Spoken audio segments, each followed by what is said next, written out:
Shalom jemaat Tuhan dan pendengar Bread Life yang setia. Kalau kita bicara soal menggoreng, tentu pikiran kita dibawa ke arah dapur. Karena di sanalah tempat para ibu menggoreng. Menggoreng tempe, menggoreng ikan, menggoreng ayam, dan sebagainya.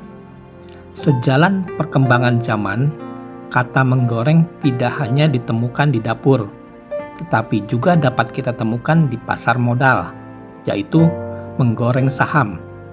Artinya, suatu kegiatan yang membuat pergerakan harga saham di luar kewajaran atau juga dikenal dengan istilah manipulasi pasar.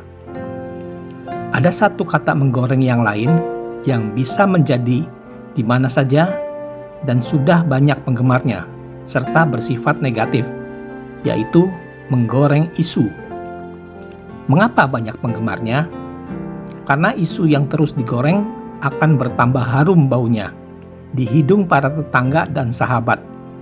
Gorengannya akan semakin panas dan pedas.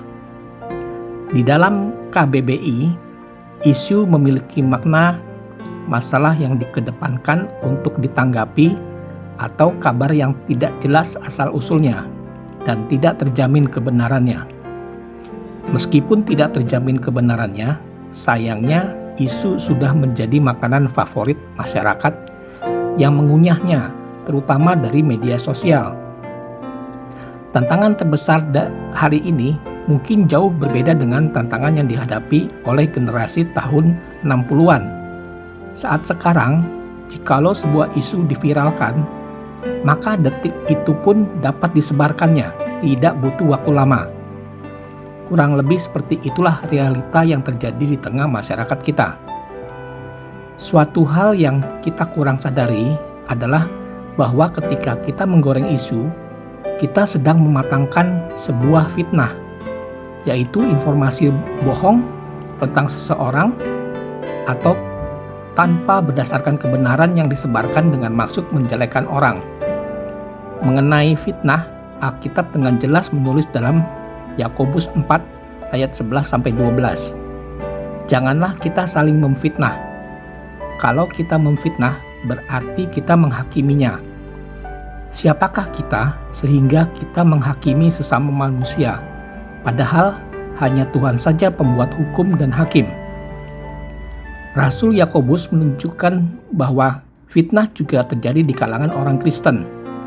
Itu sebabnya kita perlu menanggapi masalah fitnah secara serius, karena firman Tuhan juga menanggapinya dengan konsekuensi yang serius, sebagaimana bunyi pada 1 Korintus 6 ayat 10, pencuri, orang kikir, pemabuk, pemfitnah, dan penipu tidak akan mendapat bagian dalam kerajaan Allah.